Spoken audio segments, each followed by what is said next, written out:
So welcome, everyone. Thank you for joining us for this evening's program. And if some of you stuck around for the pre-show or got here early, it was really terrific. Thank you again. Some really imaginative programming. Thank you. Nice addition to this evening's event. I'm Diane Kresh. I'm the director of Arlington Public Library and delighted to welcome you here this evening. We do about 3,500 programs per year. Many author events and summer reading programs, et cetera, and all of that is funded by our friends of Arlington Library. So we would not be able to do events like these without their support. We don't get funding from the county for programming, so it's a real important partnership for us. It's made possible by the 2 annual book sales. I'm sure all of you go to the book sales. Longest running recycling program in Arlington. We had our sale a couple of weeks ago, and it's not only a great community event, but it gives back to the library in very meaningful ways. So again, thank you to the friends. Thank you to One More Page supporting us this evening for the book signing. We love independent bookstores, and thank you to the staff, library staff. It's easy for me to do these events because all I have to do is come up here and read some notes, but they're putting everything together and making it a pleasant evening for all of you. So thank you to the library staff as well.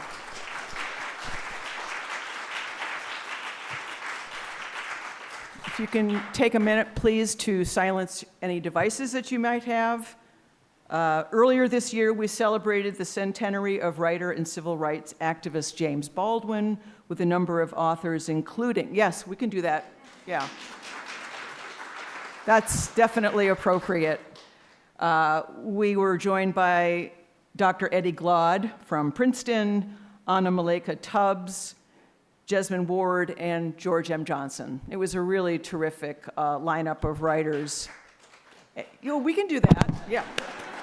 We can do that as often as you like. We never tire of it. And then our plan for the fall was to kind of build on Baldwin's legacy, and Brittany had the brilliant idea to do Afrofuturism. So, yes, okay. We're just gonna keep the applause going.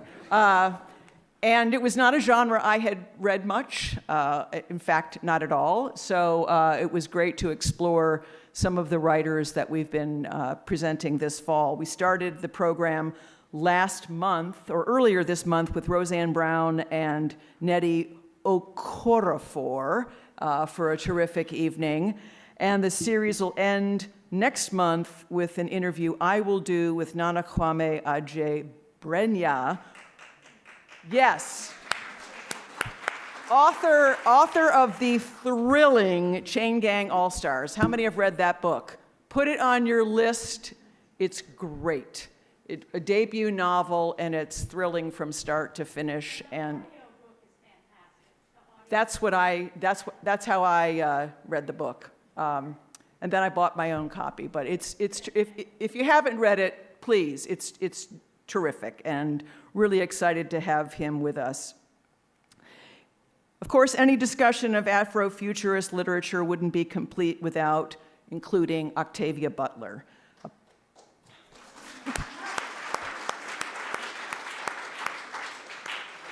We've never done this before. This is sort of great. It's kind of organic and interesting. A pioneering writer in science fiction who wrote from age 10 until her early death in 2006 at age 58, Butler wrote novels about injustice, global warming, women's rights, and political divisions. She wrote with a prescience eerily reflective of our current times, and I believe our musician guitarist called that out in his remarks, and your song was beautiful, by the way. Tonight we welcome Damian Duffy and John Jennings, who took Butler's bold themes and imaginative storytelling and transformed them into graphic novels. Damian Duffy and John Jennings' adaptation of Octavia Butler's best-selling classic, Kindred. How many have read Kindred? quickly became a bestseller in its own right. The graphic novel won both the Bram Stoker and Eisner Awards, and their second adaptation for Parable of the Sower won the Hugo Award for Best Graphic Story or Comic. And early next year, we'll see the graphic novel adaptation of the sequel, Parable of the Talents.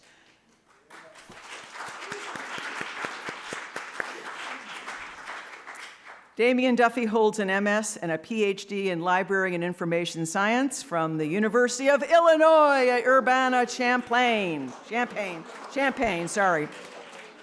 where he teaches courses on computers and culture and social media and global change.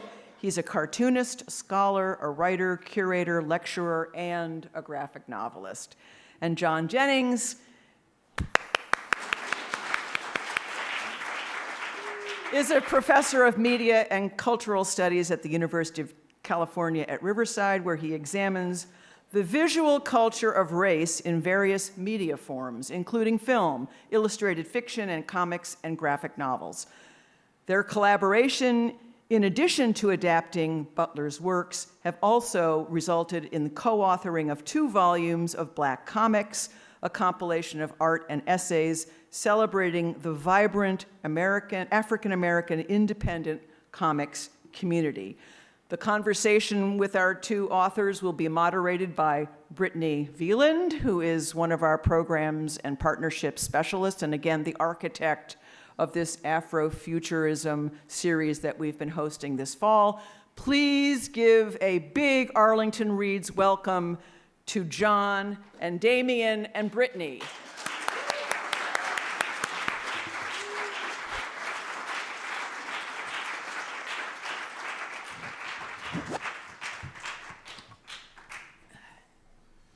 All right. Hello. Hello. Hi. Hello. Great. So thank you so much, Damian and John, for joining us tonight. I thought we'd start out very curious to hear your origin stories. So kind of how you got into graphic novels and comics, and maybe the story of how you 2 met and started working together, because you've been working together for a long time, I understand. Yeah. So long we're never quite sure how long. It's always like this nebulous, like years. 20-ish. I think it's like 20 30 years now, seriously, though. Yeah. Yeah, at least. We're going to say 20. We'll call it, cap it at 20. Just start. Go I'm starting? Yeah, you can Okay, start. I'm starting. All right, so comics origin story was Spider-Man. When I was 6, I had a cold. My dad got me a comic from the gas station. It was a Spider-Man comic. And in the comic, Peter Parker also had a cold. So, like, I coughed, and he coughed, and I was like, I'm Spider-Man, you know? I was 23 years old. No. Changes the story. No, I was like 6 or something. Okay, but yeah, so I started drawing comics pretty much immediately after that, possibly because I didn't know you could just buy more comics. So I was just like drawing my own little kid Spider-Man comics. Anyway, later after I graduated from undergrad, my friend Dan Tincher and I started self-publishing this black and white sci-fi comic called Wisp for like 3 issues, which was as much as the distributor would distribute at the time, with no sales, and which was nice of them, I guess. And then after we had sort of wrapped up the 3rd issue of that, that was around the time I met John. We became friends pretty quickly and started working soon after. Yeah. Why don't you? Yeah, so as far as like my origin story, I was born in rural Mississippi, Brookhaven, Mississippi, and then I moved to Flora, Mississippi. And my mom, she was an English major at Alcorn State University, which is one of the HBCUs in Mississippi. And she was an avid reader of like Gothic fiction, like Edgar Allan Poe, and a lot of science fiction, stuff like that. So of course, you know, when I started reading, that's what I started reading with her old, you know, books from college, you know. So I started reading Edgar Allan Poe and like mythology and things of that nature. I had 3 library cards coming up, actually. Yeah, I used to love reading. You know, I just always do those summer reading things, those challenges over this. Y'all still do those? Yes, absolutely. Yeah. I was like, who is reading more than I am? I thought it was some kind. I think they were tricking us to make us read more. But anyway, I have no proof of that. Anyway, so I had a library card for Canton, Mississippi, one for Flora, Mississippi, and one for Jackson, and we would hit the different ones. I grew up like just with a thirst for knowledge, you know. And I was in the sticks, so I would actually literally like, I know this sounds very Steinbeckian, but I was like on top of a barn, like staring at the stars and, you know, making up stories, you know, from an early age. So I love mythology and stuff like that, like Norse mythology, Greek mythology things, African mythology. And my mom got me my first comics, and they were like The Mighty Thor by, you know, Stan Lee and Jack Kirby. And of course, I knew Thor from like, you know, from the mythology stories, right? So I was like, oh, this is really cool. Little did my mom know that she had like started an obsession that would turn into things of this nature, right? So yeah, because I'm talking like anything that looked like a comic book I was trying to read. Archie, Hot Stuff, you know, scary comics, anything that looked like a comic book, I was trying to read it, yeah. So, Did you ever have any of those Alfred Hitchcock comics? I did not. Yeah, they were like kind of Tales from the Crypt ones. Am I about to spend a lot of money on comics? We'll talk later. Okay, never mind. Okay, thank you for that. No problem. My wife is I going also hear Rosarium Publishing has some excellent comics. Yeah, Rosarium has great comics. Yep. Their publisher did not force me to say that at all. And they just happen to be right outside. Oh, Exactly. really? They They're are? here? Wait a minute, Rosarium is here? Y'all should check them out. So we met because Damian actually like kind of, I guess you would, crashed Yeah. a dinner party. So I actually I was teaching at University of Illinois back in the day, and I brought, y'all know, you're familiar with Scott McCloud? Oh, yeah. Yeah? It's kind of like the Marshall McLuhan of comics, right? You know Marshall McLuhan? Never mind. Okay. So he studies comics, right? And he's really famous and awesome. So I brought him to campus, and it turns out that there was a gentleman there named Bob. What's Bob's last name? Harvey. R.C. Harvey. R.C. Harvey. Jeez. Oh my God. Anyway, don't get old, y'all. Anyway, so he was basically, they would always fight over like comics and stuff all the time. It's like what they Yeah, they would. Their favorite thing was to fight over what is comics, like Yeah. the definitional question of it. And this guy was a really famous historian of comics that lived in our town that we didn't even know about. And he was friends with Dan Yesbick, who was... Dan Yesbick was the first, well, he was a grad student, but the first instructor of a graphic novel class in the English department at University of Illinois, which is where I got my undergrad degree. So I took his first graphic novel class, so I knew him from that. And I worked at the law library at the time, which was across the street from the art building where Scott McCloud was talking. And I happened to run into Dan. He's like, "Did you know about Scott McCloud?" And I'm like, "Yeah, I'm going right now." And he's like, "You want to go to the dinner afterwards?" I'm like, "Really?" Because he was friends with R.C. Harvey. R.C. Harvey was friends with Scott McCloud, and I was friends with Dan, so I was like a third-degree Crash. Yeah. And then the rest is history. Yep. That's how we met. You know it was going to be like that, though, did you? Okay. No, I didn't. It's like a lot. So now tell me a little bit about how it came to be that you were able to adapt Octavia Butler's works. I mean, how did that opportunity rise up and present itself to you? And you said we had like 3 hours tonight, right? I did say that. Prepare for another epic. 3 hours, 30 minutes, we'll see. This will be an epic poem. So the muse points. No, sorry. Isn't that how epic poems start? So we tried to adapt Kindred in 2009. Yes. Oh. It was Beacon Press who had the publishing rights to the novel. We're trying to start a line of black and white graphic novel adaptations, and Kindred was going to be like their second or third one. And I just happened to see this in a like publisher's weekly newsletter email thing called The Editor, and I was just such a huge fan of Butler's work and Kindred especially.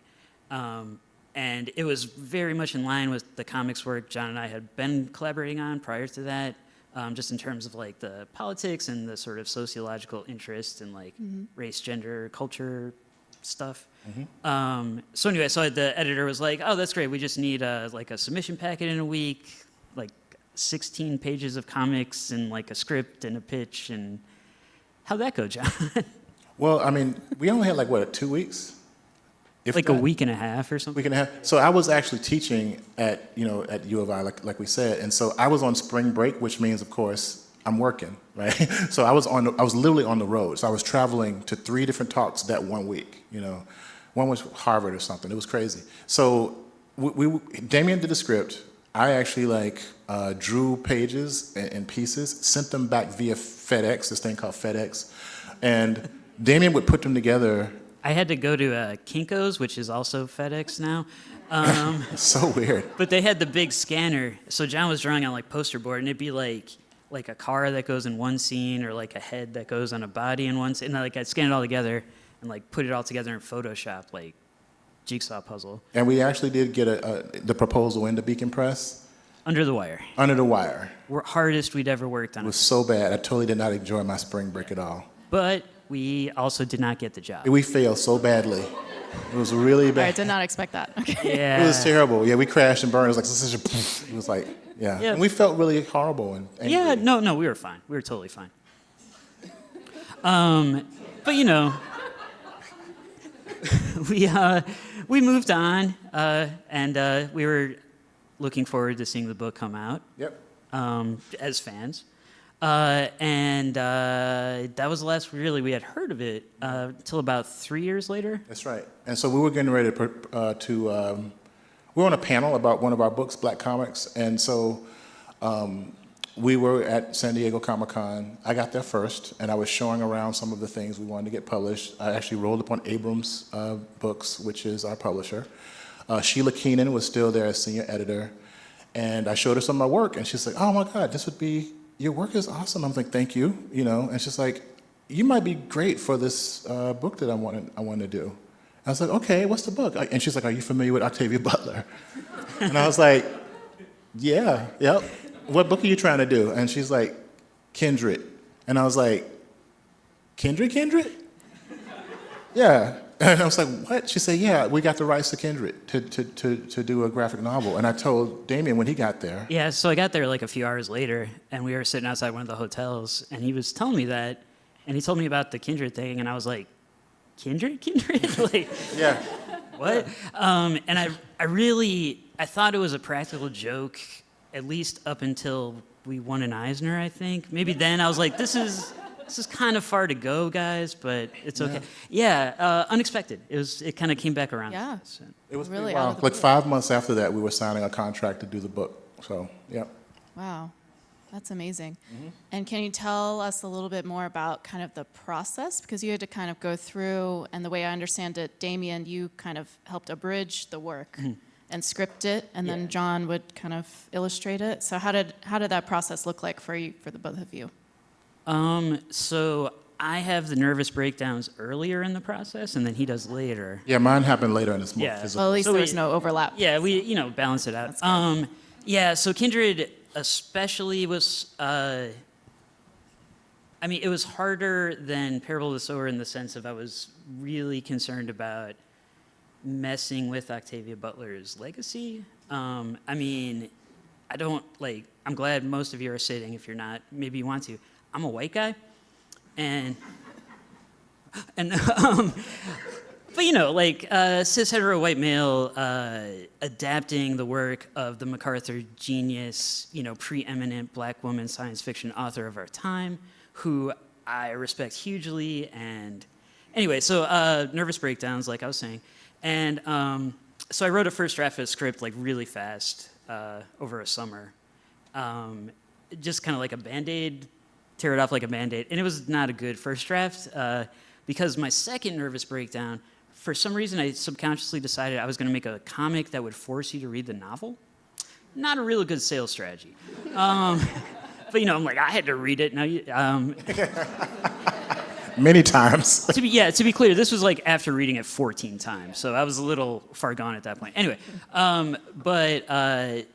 Sheila ended up, there was some editorial shuffling, but Sheila fortunately ended up being our editor on the book, and she cut away kind of all my hesitation marks and stuff, which was really an attempt to not have to cut anything, which is impossible, because we get a page count in our contract, got to meet the page count.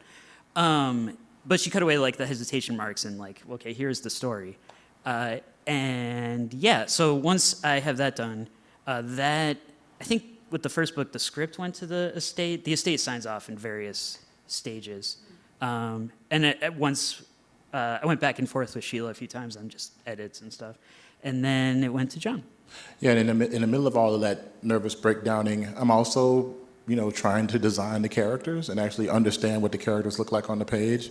going through the text. I would listen to the audiobook over and over and over again. And you basically have to kind of embody the text and actually to try to reify it properly on the page, you know? So that's part of that. Actually, would routinely go to visit slave plantation museums and stuff like that. I mean, my wife was in on it. She said, hey, you know, let's go to Florida. There's this great slave plantation there that you can do research at.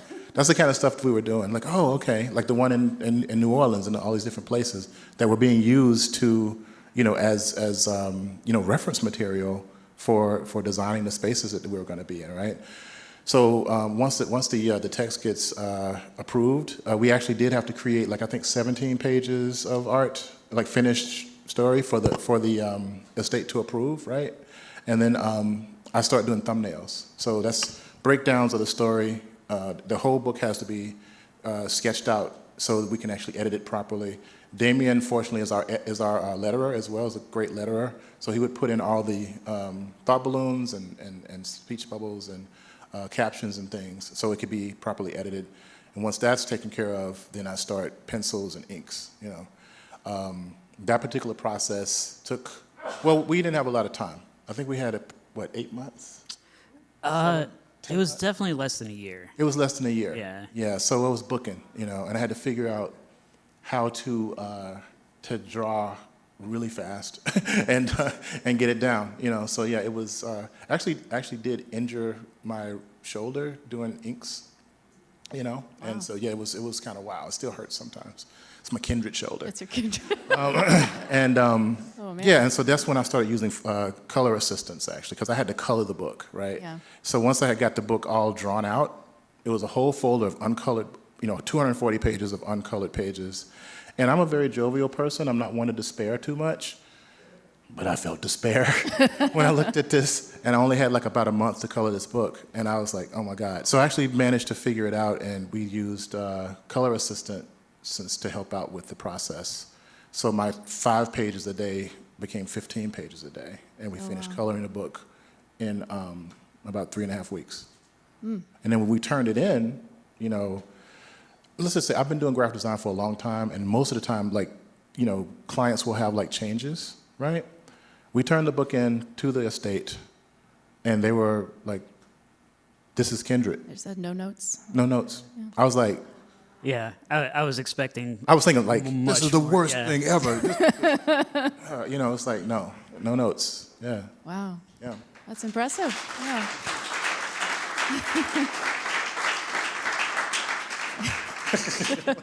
It's worth the shoulder. Right? It was worth the shoulder. Yeah. That's amazing. And were you, you know, I'm sure once you turned it in, you're just glad to be done. But were you expecting the kind of reception that it got? No. I think at a base level, we were hoping that people didn't hate what we did. Yeah, we were shooting for no one throwing stuff at us. Or like on the trying to street hurt or us, something. because I don't know if you know, but y'all, who loves Octavia Butler out there? So y'all are like worse than the Beehive, man. The Beehive, like, you know, Beyonce lovers. Mm-hmm. Yeah, no, that whole like love of Octavia E. Butler is a deep, like. I'm always like deep. Octavia Butler fans are like the Beehive, but they all have like PhDs. Yeah, exactly. yeah, that's pretty much. Beehive. Yep. Yeah. That's what it is. Yeah. So they can actually like really, really get under your skin with like really, really great word choices. Yeah. You know what I'm saying? Right. Yeah. So we lucked out. Nobody was mad. Yeah, I'm saying. Wow. It was intense actually. Yeah. So no, we were very, very pleased that you know, that people seem to love it, and Yeah. it debuted at #1 on the New York Times bestsellers list, and Right. you know. And then a few years, how long was the interval between Kindred's publication and then working on Parable of the Sower? So we got to pitch what we wanted to do next, what we wanted to adapt next, because Kindred did well. Yeah. And that was in 2017 when Kindred came out, which some long-forgotten political figure had been elected president around then. And I don't know what you're talking about. Me either. I don't know what I'm talking about. But it made it seem like the parables were the necessary thing to adapt because it is so of the moment, unfortunately. Yeah. So we pitched it like early 2017, and then probably soon after started working on it within like, I don't know, 4 or 5 months. Yeah. So yeah, and that one, I mean, it took longer. It was probably like 14, 16 months, something like that. I was moving too. That's the other Yeah. thing too. I was going through a lot as far as like leaving one job and then, doing a fellowship and then moving out west to where Parable of the Sower happens, actually. Yeah. Yeah, because there's actually a character from Riverside in the second book, actually. So, Right. yeah. So it was kind of wild that, the process. So, and then the pandemic happened too. Yeah, And I was going to say, let's spend a with minute that. and think about that timing. Cause Yeah, it was kind Yeah. of wild. Yeah, it so came out in 2020, right? Yes. Yeah, it We're came done, and then, January 2020 came out. I think the last like public thing we did was At the Huntington. March, maybe February, March 2020. yeah. yeah. And then I got to see the Parable of the Sower opera that same weekend. Oh, It's really good, yeah. And then right after that, so I was in Pasadena, where Butler is from, because we spoke at the Huntington Library, Museum and Library, where her personal papers are. And I'm staying across from the community college she went to. Where she went to school. Yeah. And I finished pretty much the script for Parable of the Talents then, March 2020. And then I went to live in Parable of the Talents. It felt like, so I finished the script, but it was kind of a long time in between because of the pandemic. And also John's line of wonderful books, Megascope, Yes. which takes a bit of Yeah, bit yeah, of I work, launched bit that. of time. Yeah, because of the success of the books, I actually was able to launch a line of books called Megascope, where we're publishing books by and about people of color. So that happened. Also, a child happened too. I had my son just turned 5, so yeah.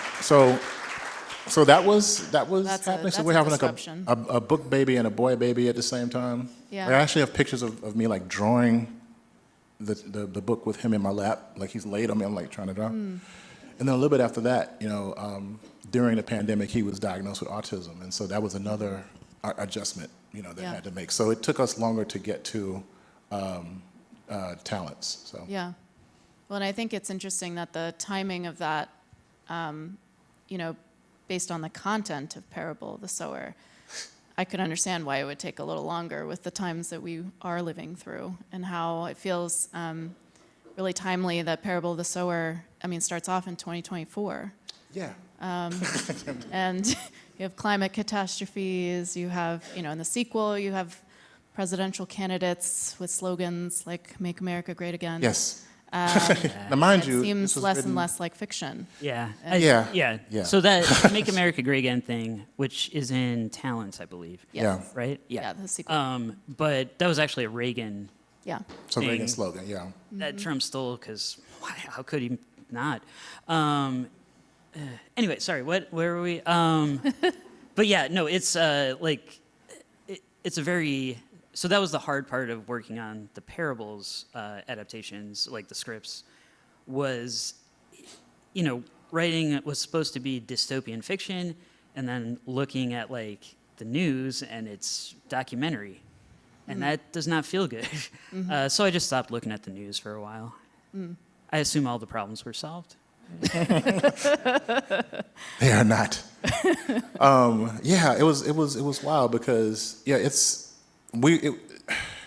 two really major things happened. Like, we understood a lot more about how we worked on adaptations of this length too, because we had this penchant of doing longer books for a while. Like, our first book was like 180 pages. We just kept moving up.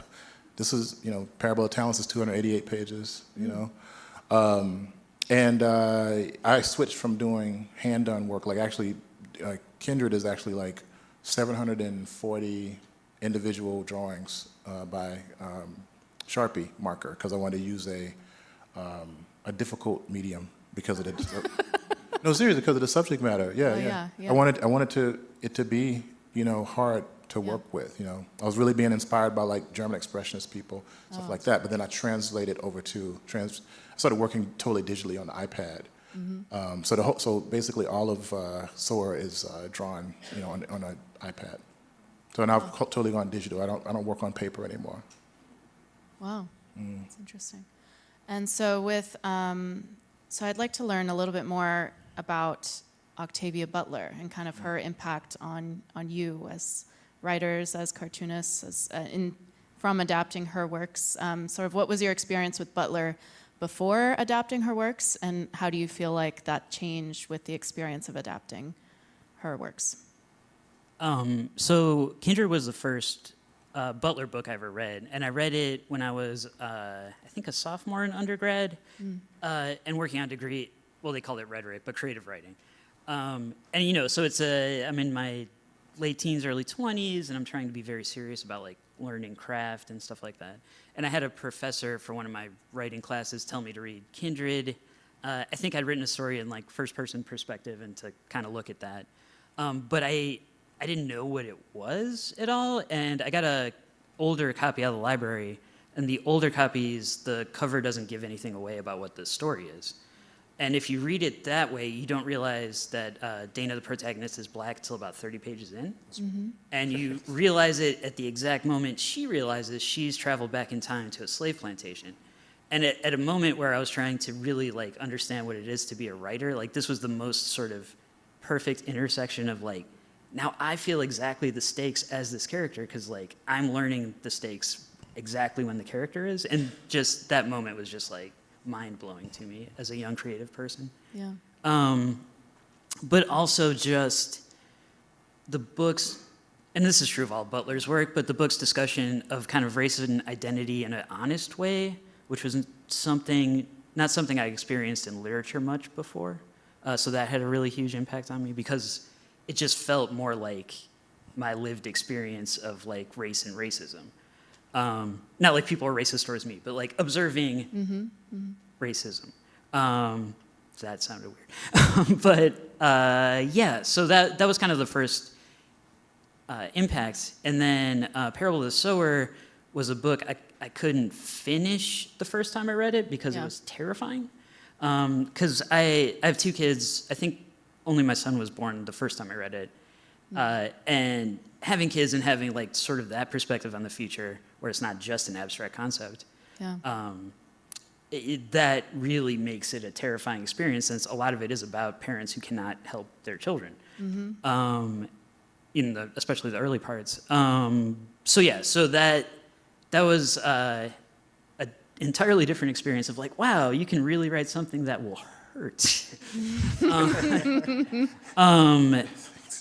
But because it was so terrifying, I was like, well, I gotta, that's a challenge. I have to keep doing that. So then, long-winded, but so we pitched the parables, but I hadn't actually finished reading Talents when we pitched it. And I'm like, well, surely it can't be as dark as the first one. I was very slow to learn the lesson, I think. Yeah. It's worse. Yeah. It's way darker. Yeah. Leave it to Butler. Anyway, but in the adapting of it, what I learned, I think, most of all, it just sort of cemented in my mind how much of a genius she was, and not just as a writer, but also as a researcher and just sort of an observer of people and power structures. And yeah, I'll stop talking. What you got? You stole some of my things. That's okay though.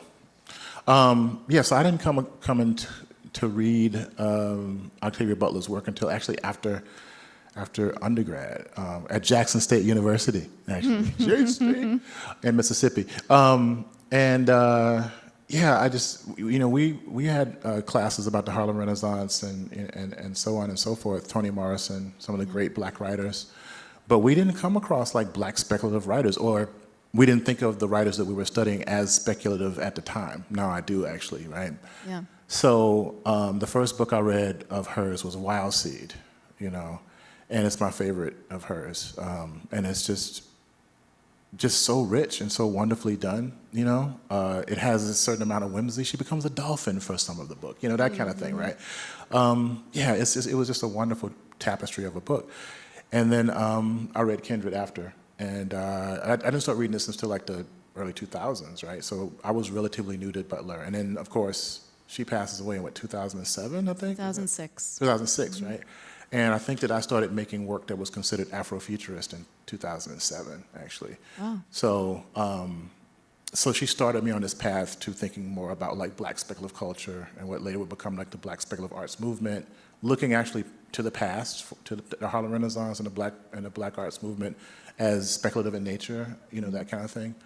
And and I think she was the spark that actually started me thinking about myself in that space more, because that introduced me to people like Nalo Hopkinson and Samuel R. Delaney. Yeah. And, you know, I ended up becoming friends with Nnedi Okorafor, because she went to U of I as well, actually, too. And she was here just a couple of weeks ago. I know. Amazing, Yeah, I was just texting with her. Anyway, so she went to school. We were at U of I at the same time, just never met. So that kind of like starts me thinking more about my place in that particular continuum as an artist and a storyteller. So. And it helped you meet Bill Campbell of Rosarium Publishing. Yeah. So the Rosarium is right out. Okay, Right. that's the guy chuckling. It's our friend.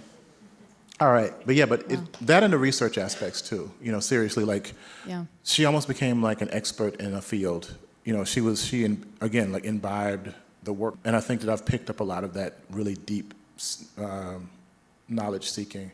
And also, too, she called herself a historiofuturist, right? Yeah. Yeah, which I thought was really interesting, which, again, is looking backwards and forwards at the same time, which I think is a huge tenet of, like, what we think of as Afrofuturist, so.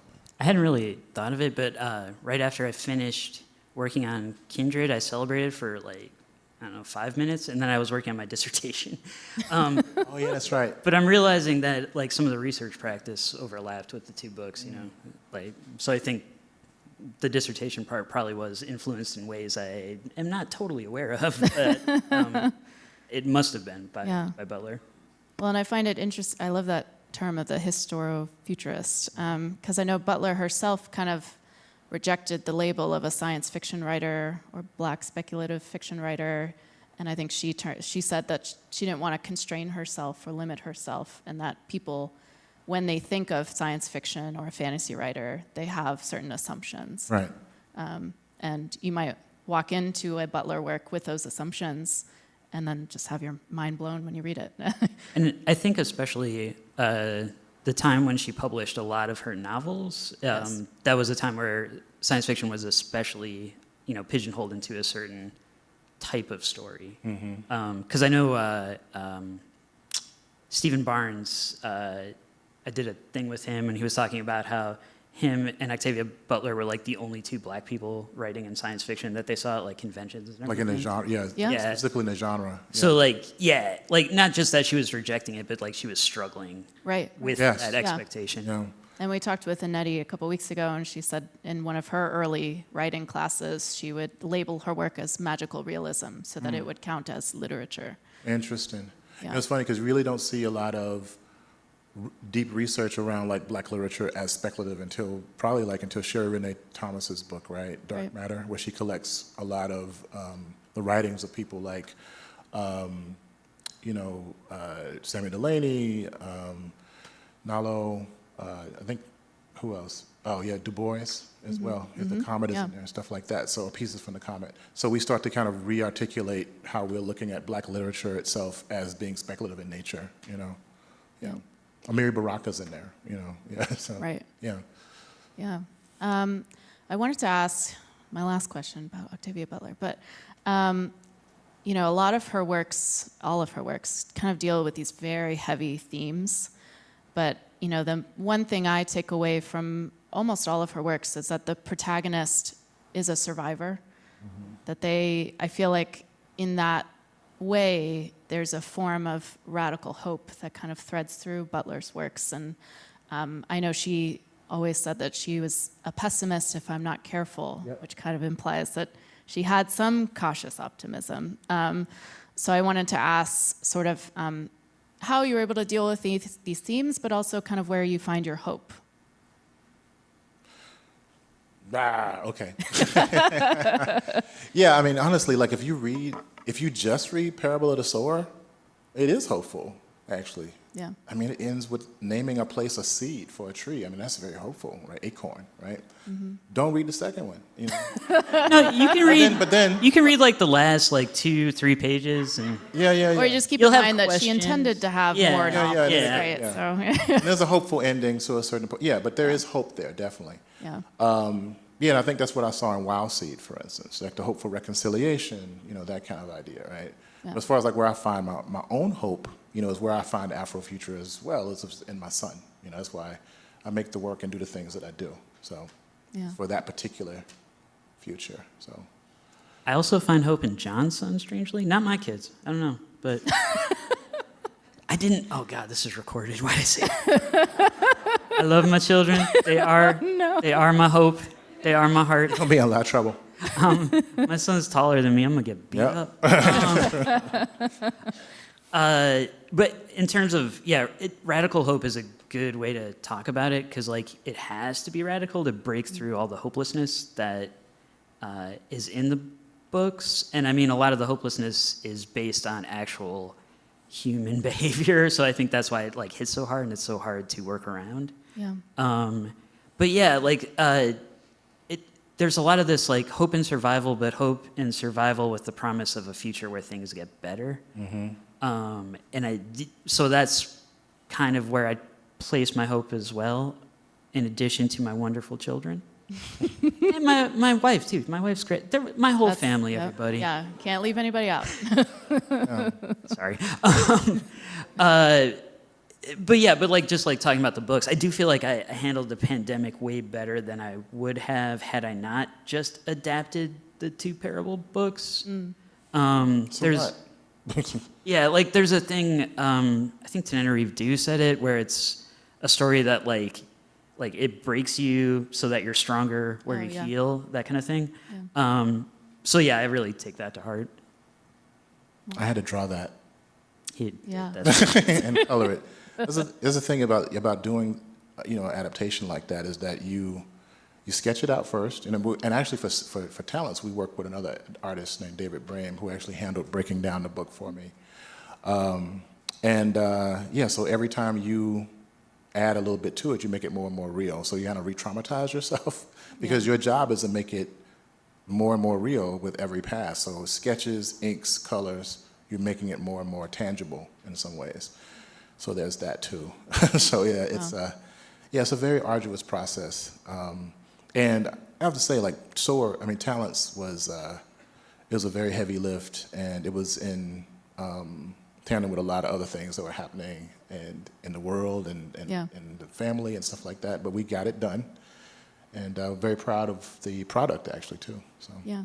And so Parable of the Talents is coming out next year, right? It's April 2025 that's what they're saying. is to what us. they've told us. what they tell I you. really hope it's true. I need to hold it and just like have closure. Yeah. It's been a long process. Would you say like hold it and not read it? Yeah, I need to hold it, Y'all should read it. know I that had it to read exists, and then everyone else can read it. 'Cause I have. I think it's You've it read turned it out enough. beautifully. No, it looks Seriously, great. I think it turned out beautifully. It's just after however many years. It's been a long haul, so to speak. Yeah. Yeah. Okay, so we're going to have some time for questions here, but I did have one last question for myself, which is what is, now that Parable of the Talents is coming out, what is next on the horizon for you, either as a duo or separately? Well, solo John has like 8 million things going. 8.5 Yeah, you're going to like be back here in a couple 25. weeks Yeah. right, for That's something right. else. Actually, Yeah. yeah. Yeah. Thank you for reminding me. Not here, but yeah, Down here. in DC. Yeah. Let's see. You want to talk about the duo stuff We first? can talk about the duo stuff. Okay, go. Yeah, start with that. Wait, can we talk about the one? I- All right, What are you whatever. gonna stop us? It is being recorded, so Yeah, Don't so watch keep in mind. Abrams Comic Arts has this line, Marvel Arts, they've started. Started with Alex Ross's Fantastic Four Full Circle. So we are getting to do like a Daredevil comic. It's exciting. Wow, yeah. Like a reward. And it's short. It's only 80 pages. Yeah, 8 pages. which is easy. It's so Like a easy. breeze. Seriously.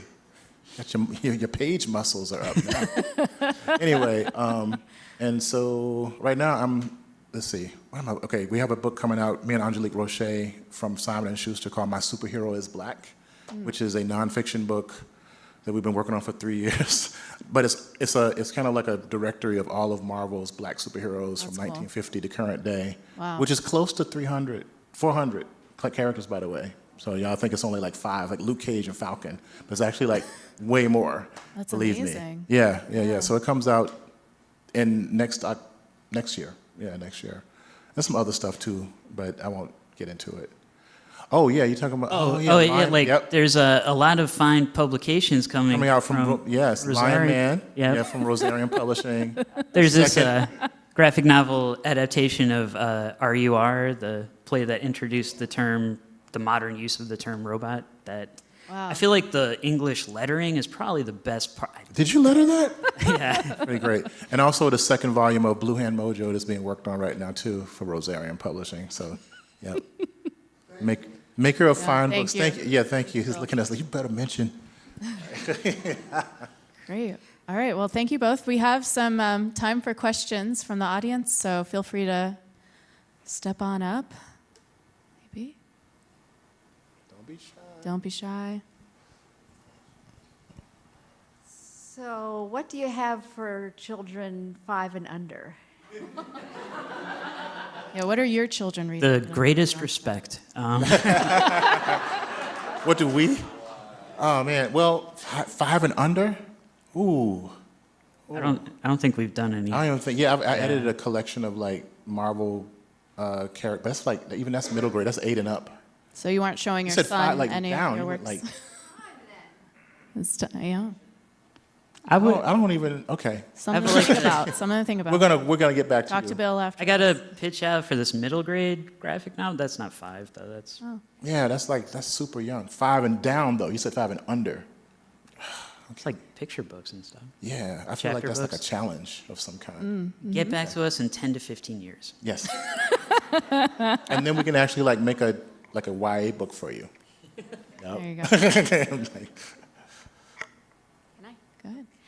So I know that when I read Kindred, and I read Kindred way back, and then reread it when you guys did the graphic novel, which I hadn't looked at in forever, and was so enlightened that, like, I got to meet Octavia Butler a couple of times, and she felt that every white person should read Kindred, FYI. 100%. Yes. And it's just such a special book. But the parable books are like really tough, and I kept thinking like, well, like, if I had to like immerse myself in Kindred, I would get migraines, you know, like she does. And then if I had to immerse myself in Parable, I mean, it was bad enough when the fires started happening in California when I was reading the comic of Parable and the way you drew the fires on the sides of the roads. Yeah. And I'm looking at the TV and I'm looking at the book and I'm looking at the TV and I'm like, all right, I need to put this down for a little bit. Yep. So it was just Like this. incredibly powerful. But I mean, just case in point, Octavia Butler didn't, she was going to write Parable of the Trickster, I'm sure you guys know, and she didn't. She wrote 3 early drafts, and then gave up because it was too dark, and then she went off and did Fledgling. She gets me to my question, are you guys going to do Fledgling? Ooh, that would be a cool I don't one. even know. No, I don't know. I don't think so. Wild Seed? So, okay, I can tell you that we've pitched Wild Seed and Dawn. Uh-huh. Well, like, we pitched it a while ago, but now that Talents is coming out, now they're... We haven't had those And, discussions. I think... Wouldn't Dawn be really long? Yeah, I asked Yeah, for more I'm pages. strained. I mean, you're going up in page count, so you might Yeah, as well. so we have Yeah, but... but like Wild Seed, Kindred is probably my favorite. Wild Seed is John's, so like we're shooting for Wild Seed. Yeah, if I had my druthers, it'd be Wild Seed. Yeah. Yeah, but to your point about like the, living in those spaces. I mean, for Kindred, like there were, the whipping scene in Kindred. It was just extremely well written. But imagine having to draw it. So I was like, I literally like wept on the pages as I was drawing them. So when I was trying to like color them, I put them to the end of the coloring process because I didn't want to go back and do those until much later. So with Sower, it became harder because when a kid comes into the at first like Kindred was like, this is horrible, and I was like, Sower is going to be fine. I was like, no. when you have like when you have like a child invested in that particular space, it just shifts your whole paradigm around that story. So yeah. When I first read Sower, it was when it first came out, like 93 or something. Mm-hmm. And it was like, oh, cool, like dystopia. Right. You know, and then you go back and read it in like 2020. It's not cool. And I it's mean- Not cool. not at Not all. easy. It's just Nope. like, oh my God. It was No. kind of, I feel the same way about Handmaid's Tale. Like when I first read it, I was like, oh, cool, you know, and then you get pregnant or you don't get pregnant and you're like, oh, this is totally different. And then you have kids and you're like, oh no, this is, and then, you know, this future happens and you're like, oh, yeah. It just, Yes. you can keep rereading these things and they Yeah. go on Well, this- you mentioned the fire tornadoes. Oh my God. Like when Butler wrote it, only one of those had ever happened in Australia, I think. So it was still pretty fictional, you know, in terms of like being on the side of a road in California. But when I was writing the script, I found photo references of that exact road in California, like that I pasted into the script for John to draw from. So, same feelings, I guess. It's rough. I think ultimately productive, but Yikes. it's a hard road. Yeah. And we're walking along it. Yeah. You know? Yeah. Well, it's interesting. You know, I didn't realize that Parable of Towns hadn't come out yet in comic because I think I saw you guys' artwork when I was reading. I reread it in text after I read the Sower and graphic, and I saw it in my head. So and I actually argued. With Lelia. Oh, I went back out. I argued with Lelia the other day. I was like, no, I think Talents is out. She's like, I think it's coming out next year. I'm like, I'm pretty sure I read it. I couldn't find it. I tore the house apart. No. Thank you guys for coming. Thank you. So, like, it's like it's not out until next year. Hey guys, can you talk about making your academic careers work with your creative careers? Yeah. Oh, that's a good question. Thanks, Mike. Why don't you go? They work extremely. They're very tightly woven together. You know, so especially right now because after I left University of Buffalo, I was there for like 6 years teaching like applied semiotics. You went to Buffalo, really? Are you from Buffalo? Okay, cool. All right. Anyway, so we're recording this. Let me stop. Okay, so. Anyone from Park Forest, Illinois? No. So I teach classes on Afrofuturism now, you know, because of this. So a lot of the work around, you know, Black speculative culture has become like really infused with the way I teach, the way I think about my art making, editing, publishing, all of it's been put together. I teach a course on Intro to Afrofuturism. It's an aesthetics course. I teach a whole course just on like race and horror and Afrofuturism. Students call it the Get Out class. As a student, there's a class I teach on Afrofuturism and the politics of the Black superhero, and just a comics class. So it's actually become like really part. And these are not special topics courses. This is what I teach at, you know, in this, because I shifted from being like a practicing. Well, I'm still a practicing artist, but as far as like working in an art program, and now I teach in a media and cultural studies program where it's about analysis and about, you know, critical thinking around the images that are being made in this particular space. So that's how it's affected me, you know, so yeah. But I still do a lot of critical making around Afrofuturism and comics. So. I don't know. No, I've had some success. I mean, my PhD is about online digital interactive educational comics. So like my dissertation and my research was all centered around comics making and using comics for teaching and learning. More recently, I guess like the most I've done in academia related to comics recently is like 4 years ago was the last time I had a academic essay published, but I've had a few academic essays published that I wrote and drew, so I did as academic comics. But currently I'm an adjunct lecturer. I teach this undergrad class, Computers and Culture. So I've kind of shoehorned comics in a few different places. But yeah, I don't know. I've been in an odd space the past couple of years of like, academia is my side hustle and comics are my side hustle, and I'm not sure what's in the middle. So I'm kind of in a transitional state in that sense. Anthony. Yeah, please. Yes, this is great. Just applaud you all for the work that you all are doing. And I'm a behavioral scientist and in this mental space. I just want to have a question about you all and just your self ethics. I say that because we oftentimes project outwardly, but how do you sort of work through who you are as individuals? Because you talk about critical thinking and, you know, operating in this space where your mind, your thoughts are far beyond present day, but yet you have to operate in a space, in a society that wants to keep you right here, but you're always envisioning, you know, and so how do you kind of work through that, and do you kind of have to keep yourself in certain circles? And for individuals who truly understand the depth of your thinking. Because I know it never turns off. It doesn't. Yeah. Yeah. I wish it did. Oh, my goodness. That was a great question. He must have gone to an excellent undergraduate I think he went to Jackson State University. J-State. That's a great question, Anthony. So, yes, first of all, you have to surround yourself with individuals like Bill Campbell, like Damian, and Sean Markrow, back in the back, that actually are positive individuals who are thinking about the work. I think one of the things that you have to remember is all of it's connected, too.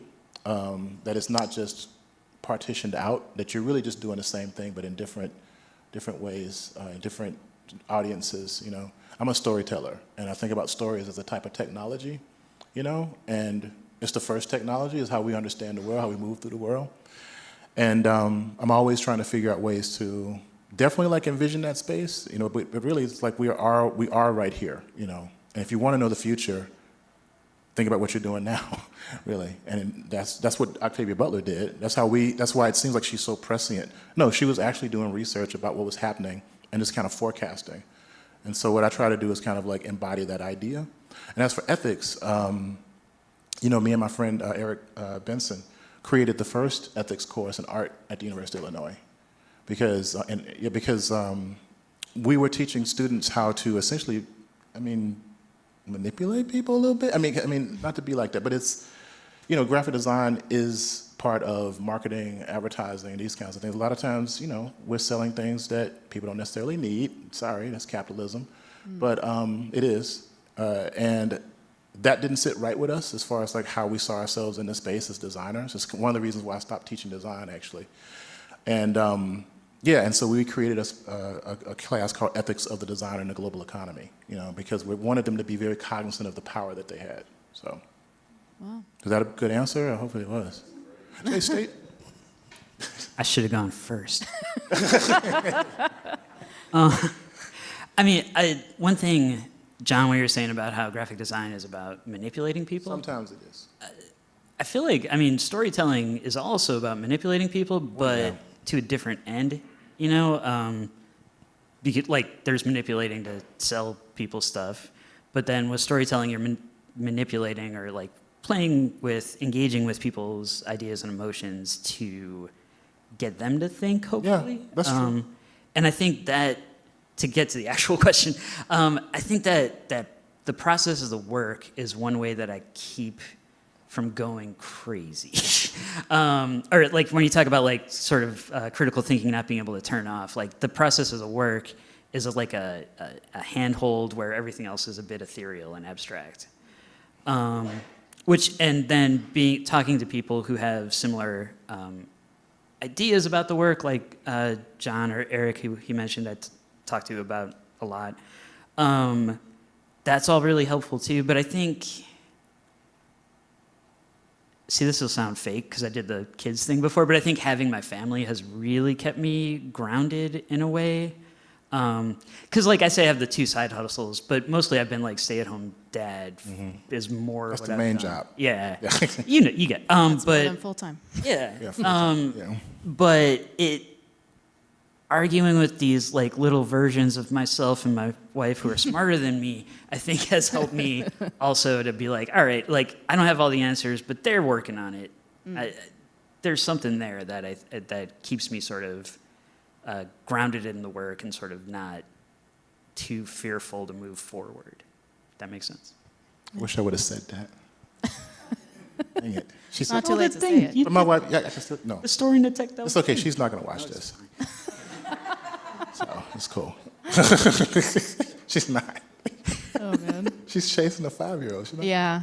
she's not going to watch Yeah, this. my husband's at home with a 2-year-old. See what I'm so, saying? Yeah. Yeah, you feel me. Can do it. All right. Well, Damian, John, thank you so much. Thank you so much. And thank you, Thank you. everyone, for joining us. Thank you. Thanks.